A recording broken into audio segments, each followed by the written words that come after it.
things that we wanted to talk about was this cancer drive you're doing. Tell us a little bit about it. Uh, well, I started doing it last year. It was the first time. This will be the second time we did it. Last year we closed the shop on Sunday, but we opened it. We were closed for regular business. We opened at 8 in the morning. We stayed open as late as we could until our hands were just cramped up. And we did free breast cancer tattoos for anybody that came that donated to the charity. Last year we gave it to the Network for Strength, which is an organization that runs a phone bank 24 hours a day for women with breast cancer or people with any type of cancer. Because I'm a cancer survivor, and at 3 o'clock in the morning, when you're sweating out the chemo and sweating out the radiation, and you're all alone in the dark and you're scared, there's somebody on the other end of that phone. And this year, I'm giving half to that charity, whatever we raise, and the other half will go to the National Cancer Foundation's mammogram program, which makes sure that women who can't afford mammograms can still get them. Okay, what's part of this? Are here you giving away shirts? We're not giving them away, but we are. Throw me one of those shirts. But they're $20, and all of the profits from these shirts go to the charity. They go right in that. The money goes right in that big jug up there, and when we're all done at the end of the day on the 28th, and we'll count it all up, and I'll go get 2 cashier's checks and send them off like we did last year.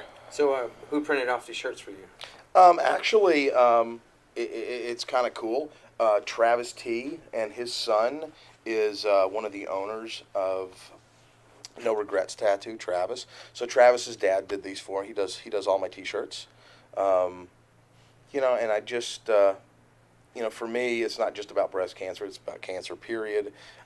Breast cancer is the most notable one, that it's on the tip of everybody's tongue. And when they cure cancer, it's going to come from breast cancer research. And anything I can do to heighten that awareness and help. Because the bottom line is I've been really blessed. I have a successful business. I have a good crew.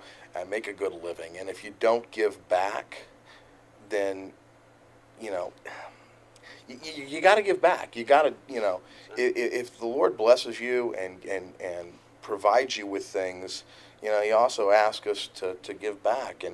And all I have to give is the sweat of my brow. So on Sunday, October 28th, that's what I'm going to give. And I'm going to do, I think I personally did 115 of them last year. The one thing I do want to stress is that it's charity. We had some people last year that came and, they thought it was about getting a free tattoo. And, they left upset because we didn't get to them. My hand looked like I had polio by 9:30 that evening. There was only so many I could do.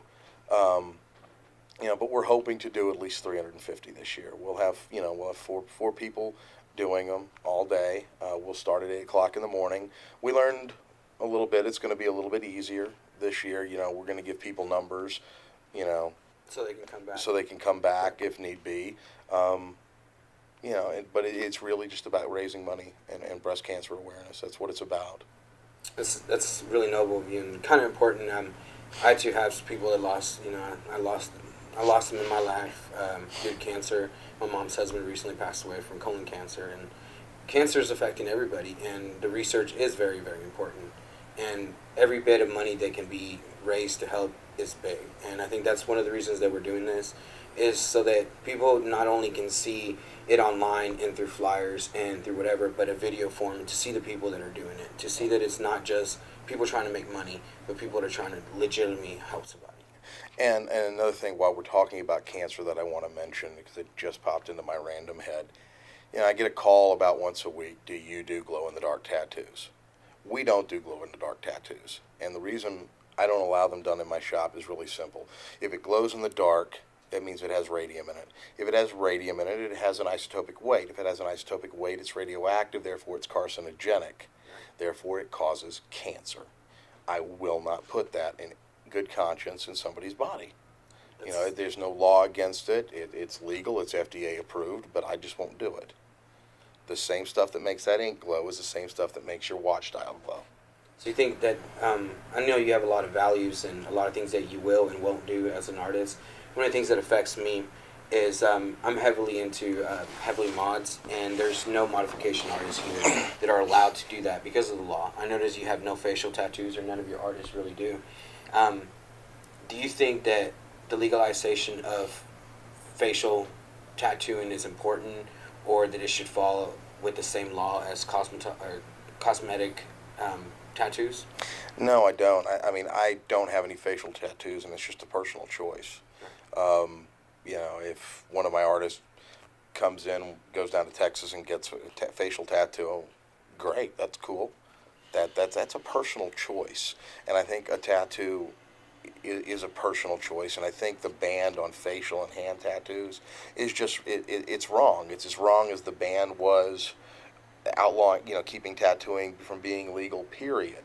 I think we have a constitutional right to do whatever we want to with our body. Period. I choose not to. But I think Jack Rudy said it best. The only difference between tattooed people and non-tattooed people is tattooed people don't care if you don't have a tattoo. Right.